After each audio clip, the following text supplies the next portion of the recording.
Boa noite com Jesus. Amém.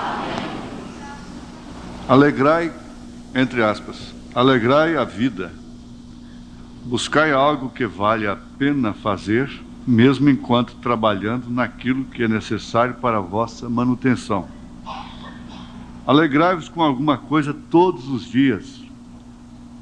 Procure se alegrar com uma coisa todos os dias, porque o cérebro ganha hábitos e não se pode ensiná-lo de repente, depois de velho, a ser feliz de uma hora para outra, quando lhe foi ensinado somente a ser infeliz. Então, concluindo aquela palestra de hoje de manhã, sobre a criança que desde o berço já começa a ser tratada de uma maneira brusca, ouvindo discussões e contendas. Então ela vai crescer daquela forma. O seu cérebro cria hábitos de ser infeliz. Então a infelicidade às vezes é uma questão de mente, é uma questão de cérebro, é uma questão de espírito. Há tantas coisas para nos alegrar durante um dia, que, começando pelo bebê, lá no berço, para que o nosso cérebro habitue a ser feliz, mesmo tendo que enfrentar duras horas na vida. Amém? Às vezes você tem tristeza para alegrar outros, sofre para alegrar outros, pela felicidade de outros. Você não deve se tornar uma pessoa nunca, porque é fácil nós nos tornarmos maníacos até. Quer dizer, pegar manias, e a mania de ser infeliz e de sempre se apresentar como uma pessoa infeliz, como uma vítima. E há pessoas que estabelecem condições impraticáveis, inviáveis, baseadas em, às vezes até em psicoses, algum ponto que para elas significa tudo, e só podem ser felizes se conseguirem aquilo. Se casar com aquele fulano, se comprar aquele carro, se tiver aquele tipo de carro, se tiver uma casa daquela forma, e se o filho for isso, e se a filha chegar a ser aquilo, então eu serei feliz. As pessoas estabelecem uma condição para serem felizes. E se não conseguem atender, se não conseguem aquilo, então elas se tornam infelizes. E habituam seus cérebros, seus espíritos, por que não dizer, a serem infelizes. Então você só olha para aquela pessoa e a vê sempre clamando, sempre pedindo misericórdia. O seu semblante é sempre de quem é infeliz. O profeta diz assim, na mensagem Véu Adentro: há pessoas que você não sabe como elas sempre irradiam paz, segurança, em todos os instantes de suas vidas. Elas fazem benefícios para outras, muito embora sofram, estejam sofrendo também, mas elas sempre se põem, lavam o rosto, como diz Jesus, para aparecer para outros, e sempre tem um sorriso, sempre tem um semblante disponível, alegre, que transmite alegria, confiança, bem-estar.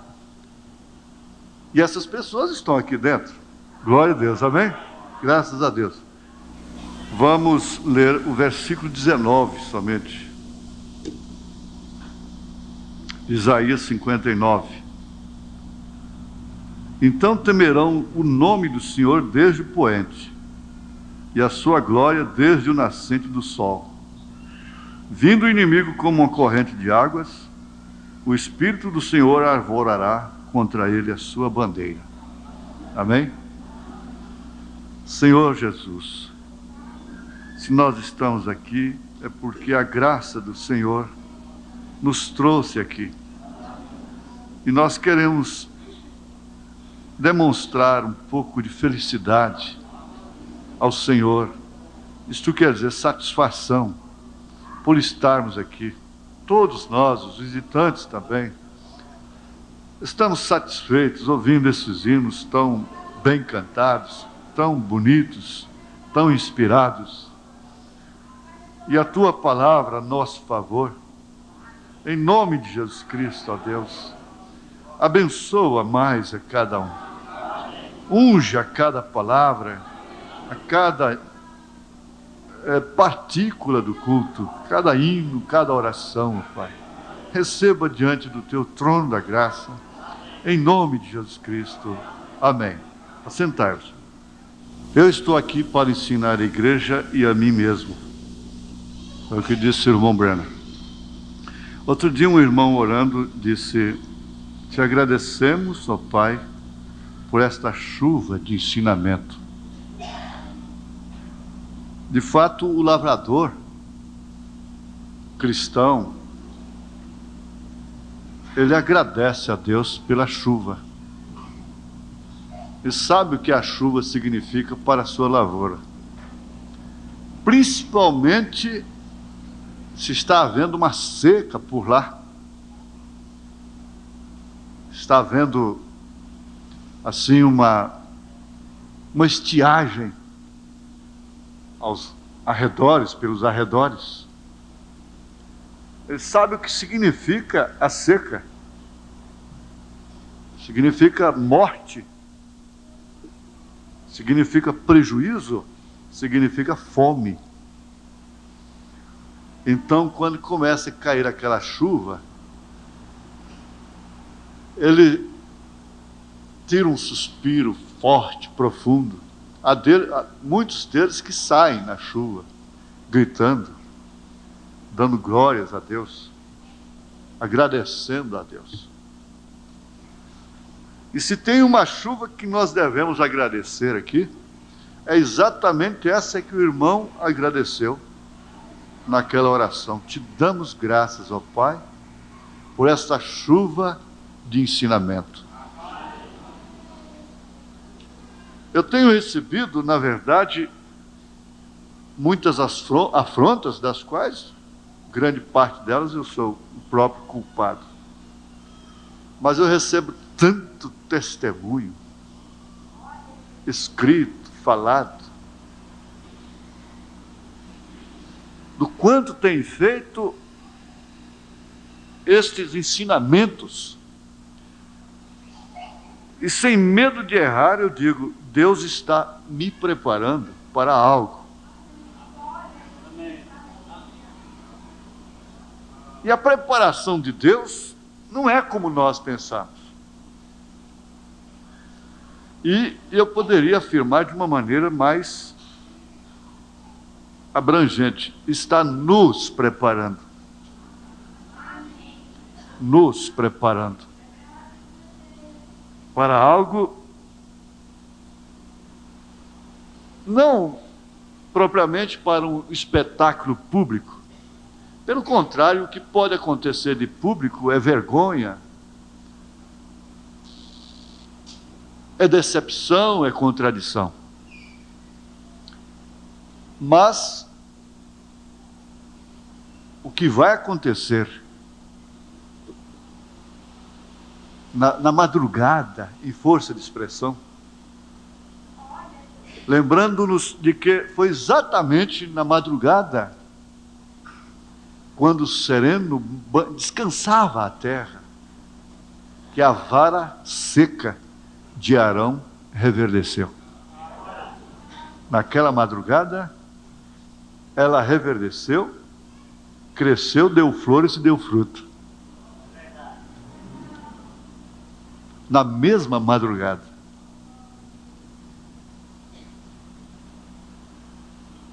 Definindo assim o verdadeiro ministério, o verdadeiro sacerdócio do momento. Mas antes de tudo ela estava seca como as demais, Não há nenhum ministério que possa censurar o outro. Bastava ter um pouquinho de juízo, de cabeça no lugar, nenhum censuraria o outro, porque as varas todas estão secas.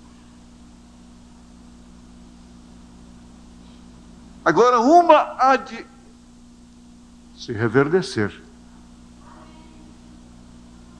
E isso se refere perfeitamente ao ministério de Jesus Cristo em seu corpo, noiva, na sua igreja. Não tenha dúvida disso. Não se refere a um homem particularmente, porque eu não creio nisto mais. Não há fundamento para isso. Foi um homem ungido, agora será um povo ungido. Virá a pedra de coroa sobre o corpo, não sobre uma pessoa isolada, ele se torna um pássaro raro por ali. Não. A pedra de coroa virá sobre toda a noiva de nosso Senhor Jesus Cristo. Agora, meus irmãos, certos disto, Pedro nos lança até um desafio. Que pessoa nos convencer em santo trato e piedade, uns para com os outros?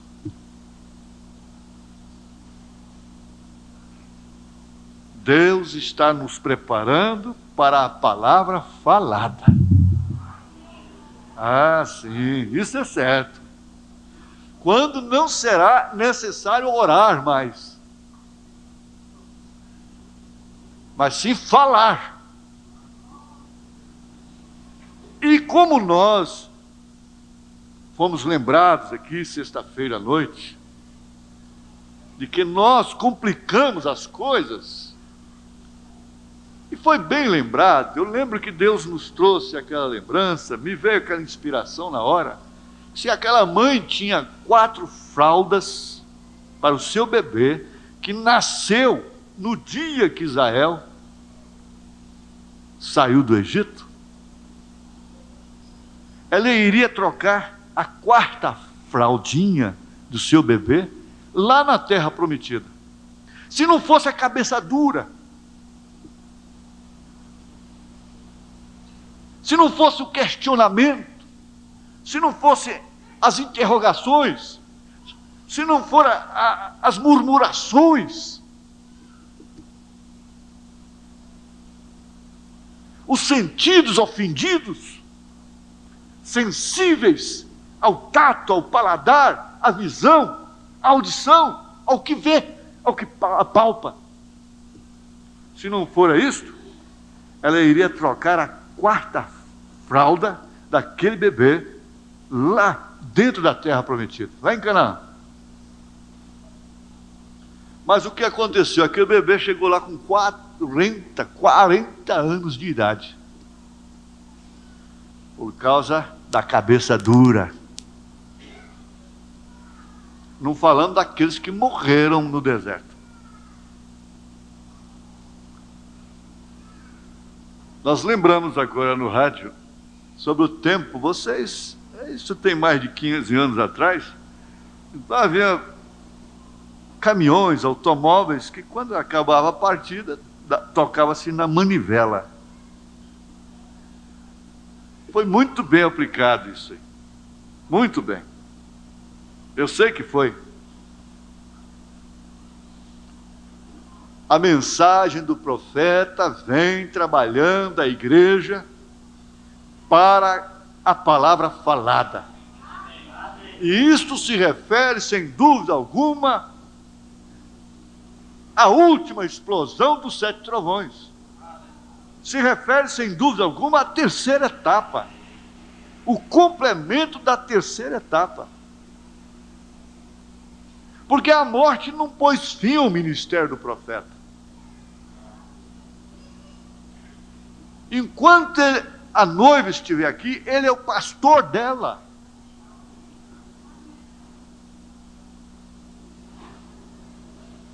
Ele é o pastor até de Jezabel. Muito embora ela não reconheça.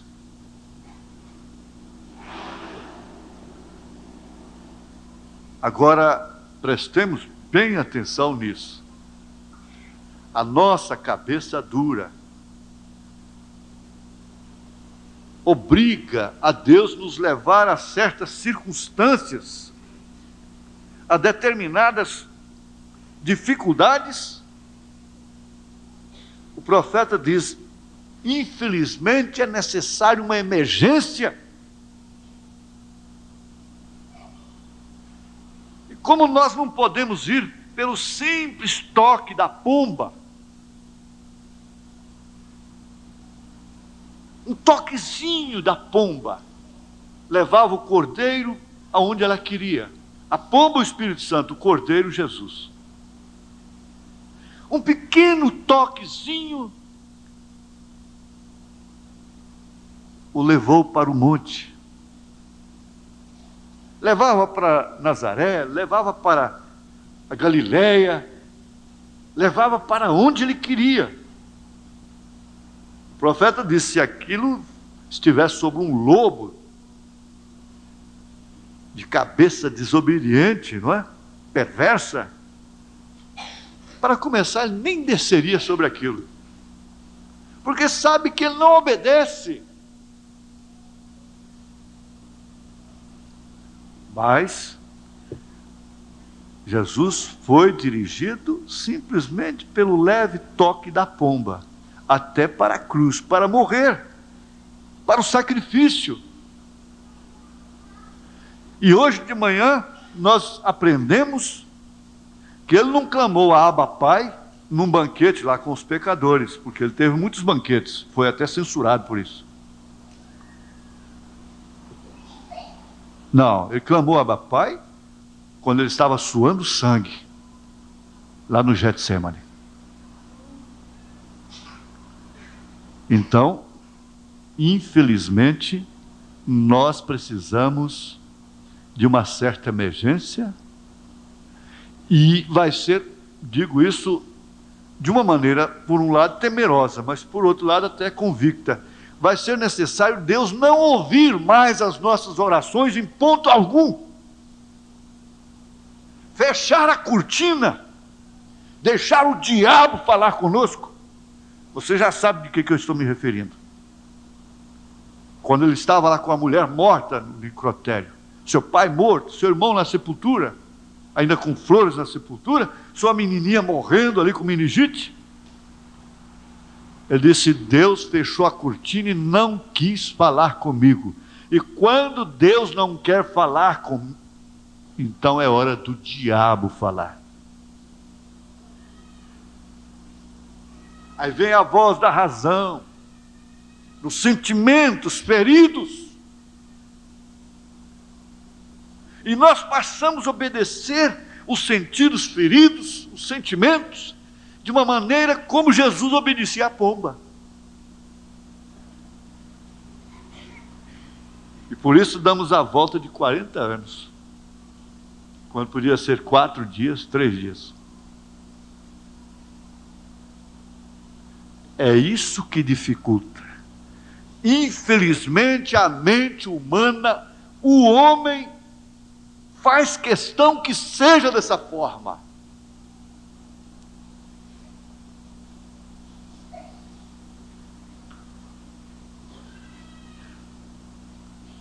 Mas Deus poderá chegar a esse ponto de não nos ouvir em ponto algum, para que possamos crer na palavra. Por isso, às vezes, ele pode passar a falar mais com chuva de ensinamento do que responder orações. Agora, sempre lembrando disso que o profeta diz: infelizmente, é necessário uma emergência desta. Nós vamos ver aqui, na mensagem O Profeta do Século XX, parágrafo 68, nós vemos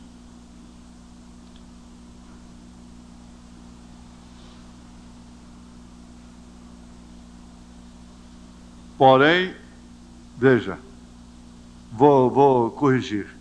Vamos ver, começar aí do 67. Olha os dias de Noé. Esse não é um mero pregador de justiça, Noé, mas ele é um profeta, porque a palavra de Deus veio a ele e por ele para seu dia. Ele ademoestou e pregou. Ele construiu a arca, isto em completa obediência ao conselho de Deus. E por meio disso, ele e 7 pessoas mais, isto quer dizer 8, com ele, foram salvos. O Espírito de Cristo esteve neste homem. E esta semana eu perguntei no rádio. Eu falei sobre isso.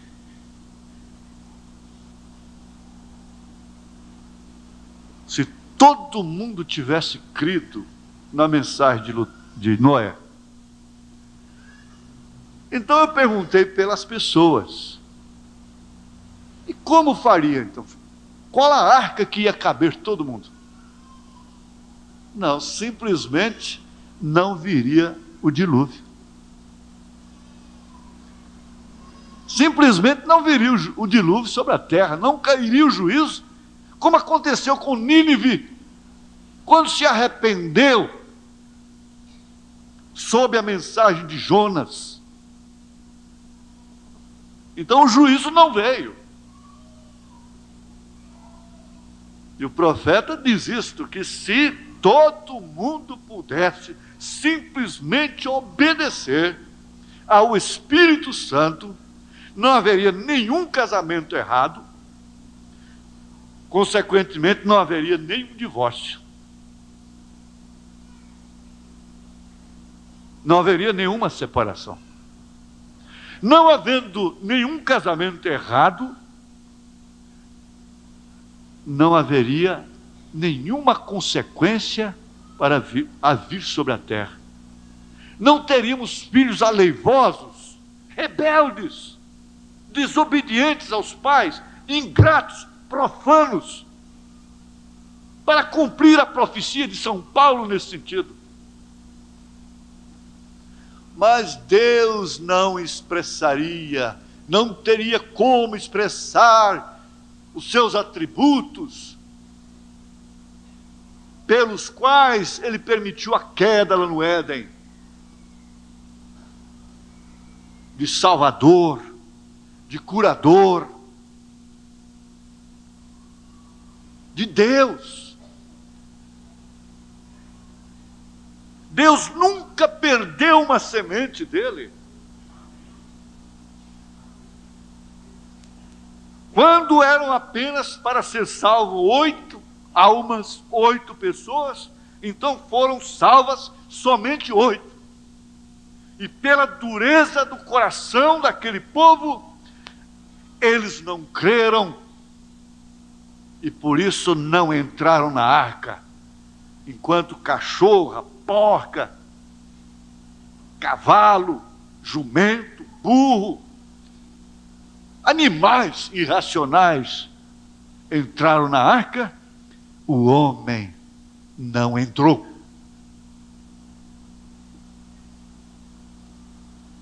E diz São Pedro mais tarde, na sua carta, que todos pereceram.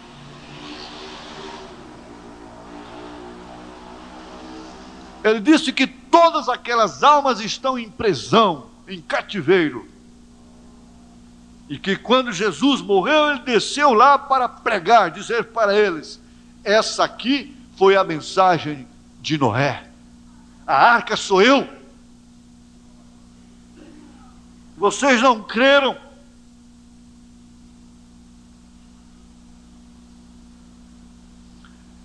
Porém, ainda antes de Noé, houve outro profeta cujo nome foi Enoque. São Judas, falando de Enoque, diz que naquele tempo de desespero, antes do dilúvio, este homem falou da segunda vinda de Cristo. Imagine isso, ele falou da segunda vinda de Cristo antes de Noé. Porque nós sabemos que Noé não é um tipo da noiva. Foi salvo pela grande tribulação. Enoque, sim, é um tipo da noiva. Subiu, foi trasladado ao céu sem provar da morte, antes da grande tribulação, antes do dilúvio. Foi, portanto, um profeta. A segunda vinda de Cristo, quando ainda não havia vindo nem pela primeira vez, Enoque já havia profetizado. Aqui certamente tem que haver algo que nós deveríamos saber, porquanto estamos esperando a segunda vinda agora mesmo. A segunda vinda de Cristo é uma coisa séria. Ela vai acontecer, está em pleno curso, com a vinda do seu precursor, ela já está acontecendo.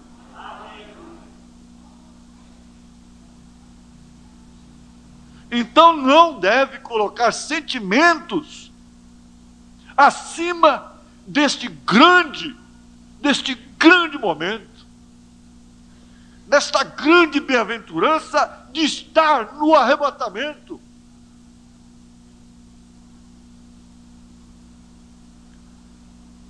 Agora vamos ver como foi nos dias de Ló.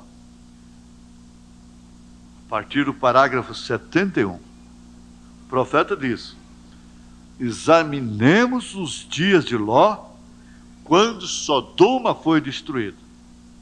Ló, por sua vez, também não é tipo da noiva. Era justo, envolvido na política, julgando na porta da cidade, mas não era tipo da noiva. Abraão, sim. Vamos adiantar isso. Nos dias de Ló, nos dias de Sodoma e Gomorra, Abraão estava separado. Ele não foi a Sodoma nem para comprar jornal, nem para fazer compras de mercado. Ele estava totalmente separado. Isto significa, ele estava em total santificação. Porque a palavra santo quer dizer separado. Separado para Deus. Esse, sim, é o tipo da noiva. Os outros sempre terão motivos e razões para se comprometerem, para se enredarem. O Abraão nunca terá esse motivo. Por quê? Eu não sei. É o que o profeta disse.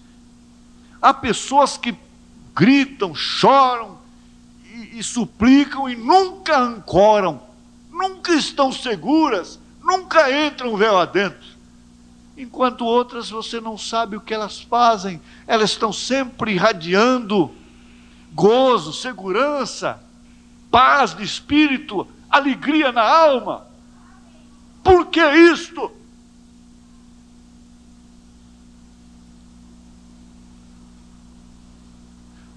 Mas, porém, todavia, tem razão, irmão, tem razão, irmã. Prossiga.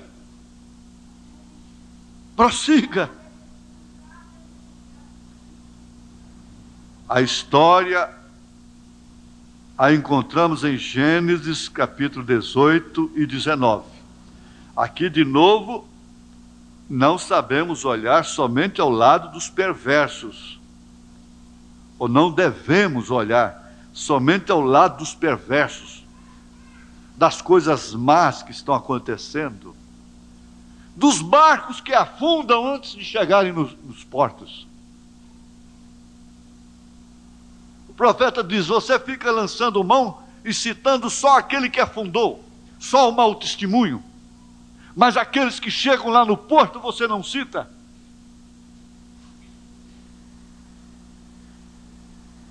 Então, aqui de novo não devemos olhar somente ao lado dos perversos, mas examinar o que nos pertence e qual é a nossa porção e o quanto Ele tem feito por nós.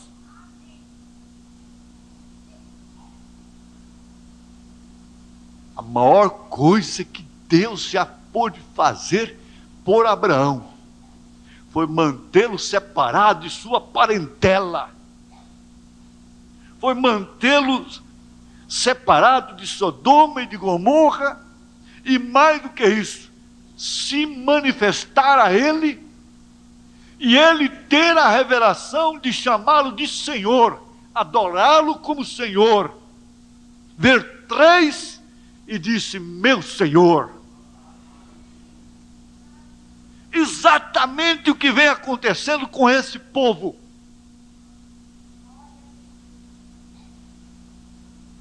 Saiu do lugar? Saiu. Apostatou-se. Mas quem ia sofrer a consequência do seu erro não era ele. Abraão errou, apostatou-se, mentiu, mas quem ia morrer era Abimeleque.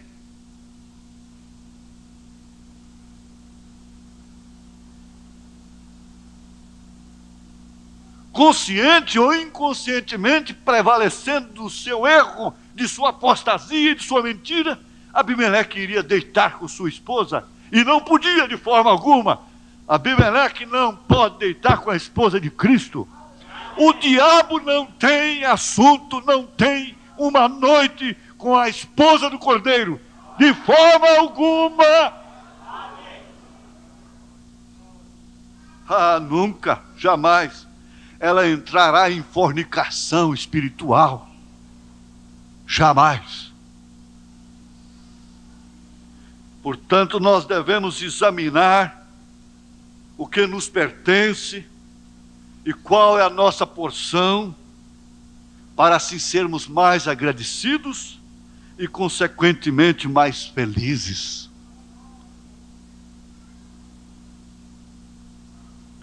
Quando o inimigo vem como um rio, Deus levanta a bandeira de vitória. Se as nações têm uma bandeira, Deus também tem sua bandeira. Ele tem arvorado a sua bandeira. Ele nunca arriou a sua bandeira como quem está dando trégua, se rendendo ao inimigo. E isso por nós. Então Isaías disse, capítulo 59, verso 19 de seu livro: e temerão desde o ocidente o nome do Senhor, e desde o nascente do sol sua glória, porque vindo o inimigo como corrente de águas, o Senhor arvorará contra ele a sua bandeira. Aleluia! Glória a Deus!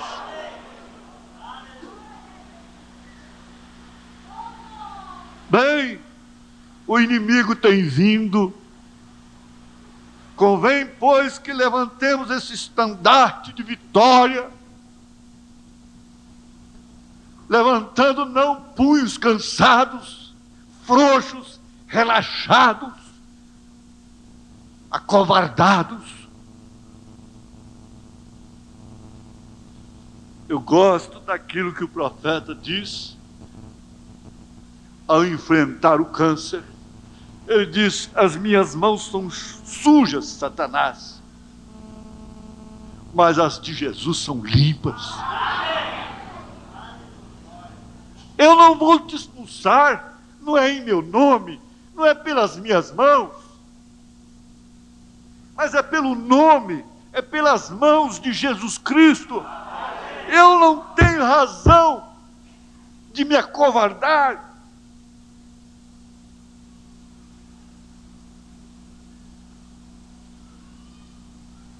Nos tempos de Ló, quando a taça da iniquidade se encheu, Deus se esqueceu de seus eleitos. Eles receberam especial atenção, isto sim. Qual foi esse cuidado?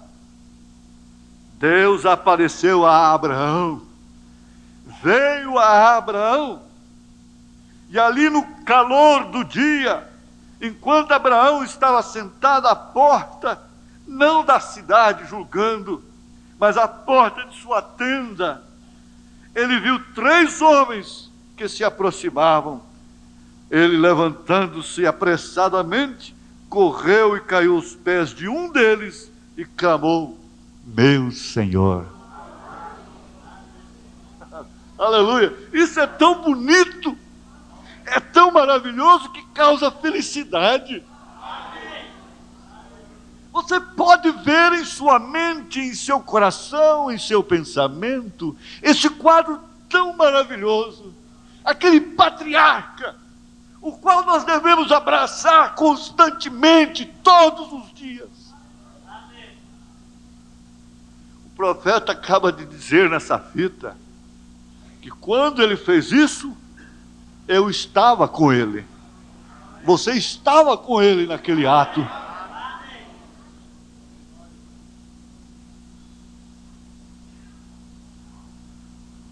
Ao anoitecer, enquanto os dois mensageiros se dirigiam a Sodoma, Deus começou a conversar com Abraão. Deixa, Deus está cuidando de Sodoma? Ele tem mensageiros para Sodoma? Tem Billy Graham, tem Oral Roberts, tem outros tantos. Deixa para lá. Deus está aqui. O Eloí fica aqui com Abraão, separado. Esse povinho humilde, vendo que está se secando a cada dia que passa, mas tem ouvido, recebido essa chuva de ensinamento, essa chuva que cai de uma maneira especial, somente para vindicar.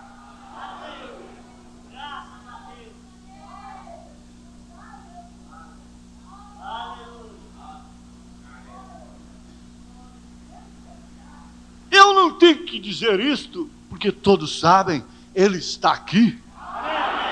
Ele está aqui, como estava lá com Abraão. E eu digo: meu Senhor, eu estou seu filho. Mas como? Sim. Mas nós estamos sob sua promessa. Esse filho há de manifestar. E quem é esse filho? Jesus Cristo. Aleluias.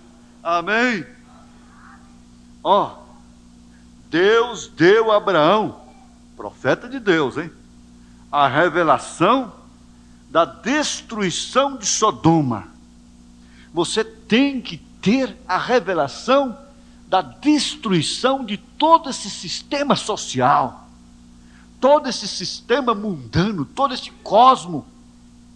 A ordem social é o cosmo, foi ela quem crucificou Jesus. Nós estamos muitas vezes crucificando uns aos outros por amor da ordem social, por amor de almas encarceradas, perdidas. Quantas vezes nós ficamos a favor do infiel, do sodomita, e contra nosso irmão, contra um eleito de Deus? Será que correremos esse risco?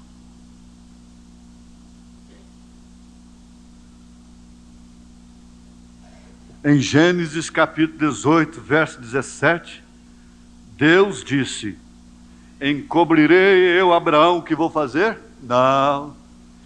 Não pense vocês que ele vai revelar sequer o batismo em nome do Senhor Jesus Cristo para as denominações.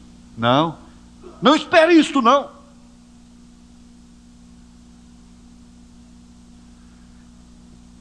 Eu não vou encobrir, é o Abraão. Eu não posso encobrir isto de Abraão. O que eu vou fazer? Você tem que ter a revelação da destruição iminente que está à porta, eminentemente à porta. Isto quer dizer que vai acontecer logo a destruição de Sodoma e de Gomorra, que envolve toda a ordem social, política, religiosa do dia.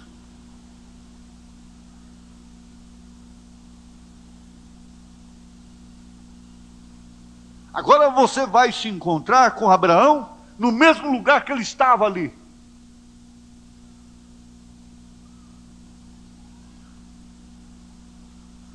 Se você tiver que interceder por alguém, vai ser sem se comprometer, sem ir lá, como Abraão ficou. Deixa que Deus manda anjos para lá.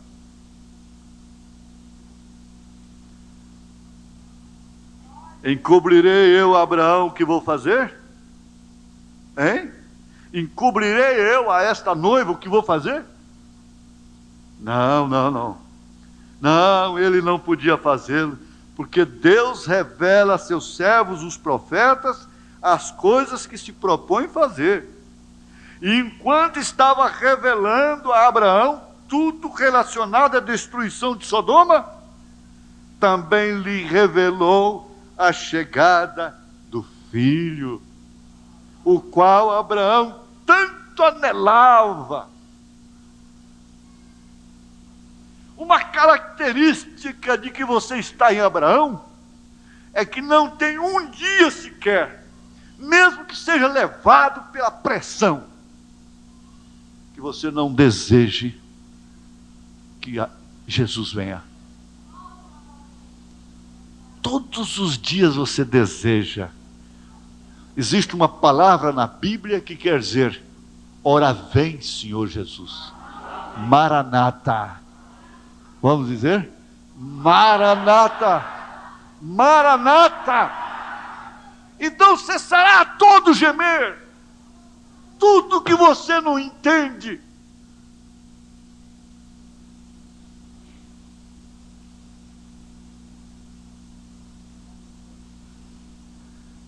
Jesus disse que é como a mulher quando está para dar à luz, sente tristeza, tem dores, mas assim que o filho nasce, ela tem diazepam no corpo. Deus botou diazepam no corpo. Outro dia uma irmã estava triste porque o médico receitou diazepam para ela. Olha, é porque está faltando diazepam no seu organismo. Existe naturalmente, Deus colocou diazepam no corpo da mulher. Caso contrário, ela não suportaria a dor do parto. E é por isso que logo que ela dar à luz o filho, ela se esquece da dor do parto. Ele tem posto esse diazepam no corpo de sua esposa.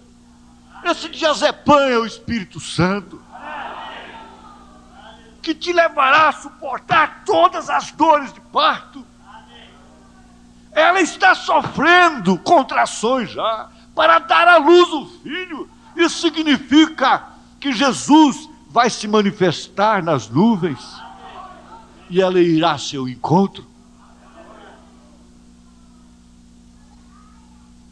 Como Isaac saiu ao campo ao encontro de Rebeca, Jesus também virá de uma maneira oculta ao mundo. Será sempre oculta. Mulher, você não quer ver como seu marido? Marido, você não quer ver como sua mulher? Filhos, vocês não querem ver como seus pais?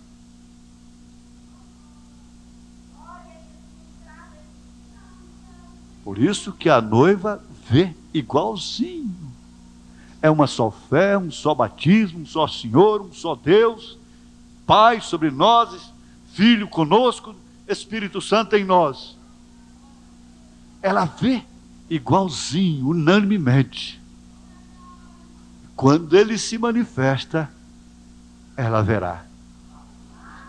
Ele se manifestará a ela. Somente aos eleitos nesse rapto. Depois, passado 1000 anos, é que todo olho verá para julgamento do trono branco. Agora, note isto.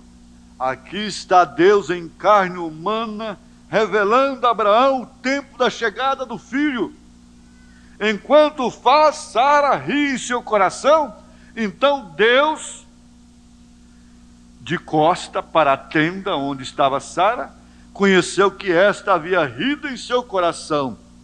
Ele conhece as intenções do coração, conhece seus pensamentos, e manifesta a Abraão mesmo os seus mais íntimos pensamentos do coração de Sara.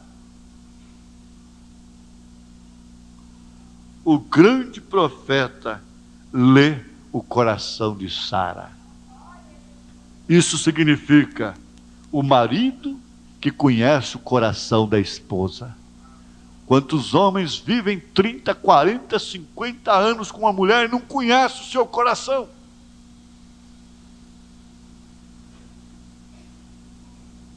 O coração envolve o todo da vida. Não conhece os seus sentimentos nobres, fiéis que ela tem. E vice-versa.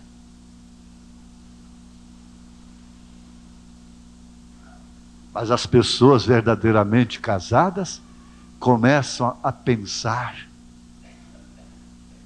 igual.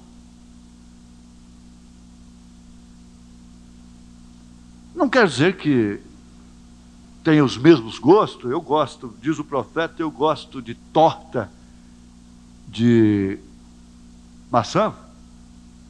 Por sinal, é horrorosa que eu comi lá. Não sei como é que ele tinha gosto para comer aquilo. Enquanto Meda gosta de torta de morango. Isso não nos separa, isso é outra coisa. Mas começa a pensar igual.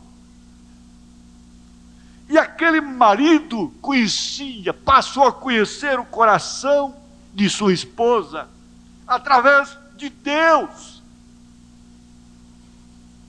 O homem sintonizado com Deus, ele sabe quando a mulher vai encontrar com outro homem,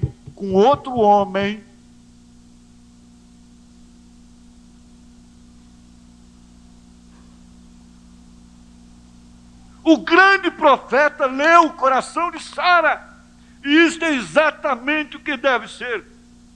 Exatamente como Hebreus 4,14 diz: tendo, pois, a Jesus, o Filho de Deus, como grande sumo sacerdote que penetrou os céus, conservemos firmes a nossa confissão.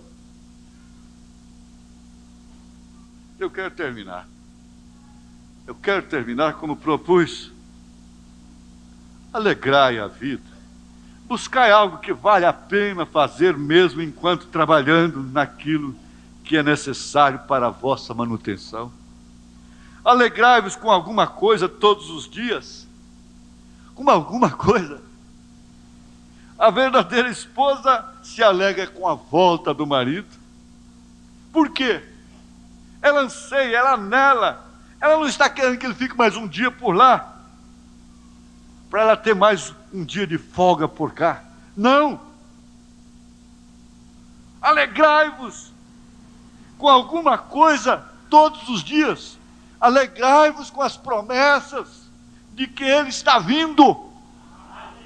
Porque o cérebro ganha hábitos e não se pode ensiná-lo de repente, de uma hora para outra, a ser feliz. Quando lhe foi só permitido ser infeliz, ensinado, só ser infeliz. Quando é que você vai viver feliz?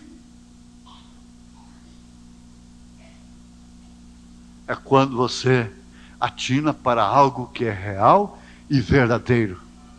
Põe o alvo que tenha sido realmente prometido por Deus, que exista de fato.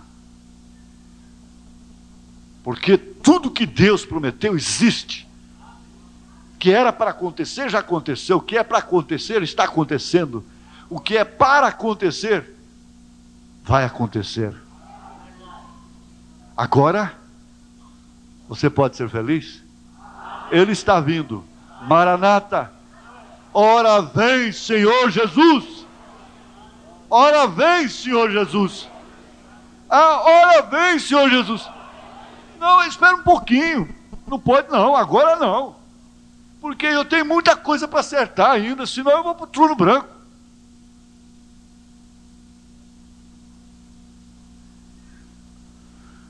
Ora vem, Senhor Jesus. Ora vem, Senhor Jesus. Aleluias. Glória a Deus. Inclinemos nossas cabeças.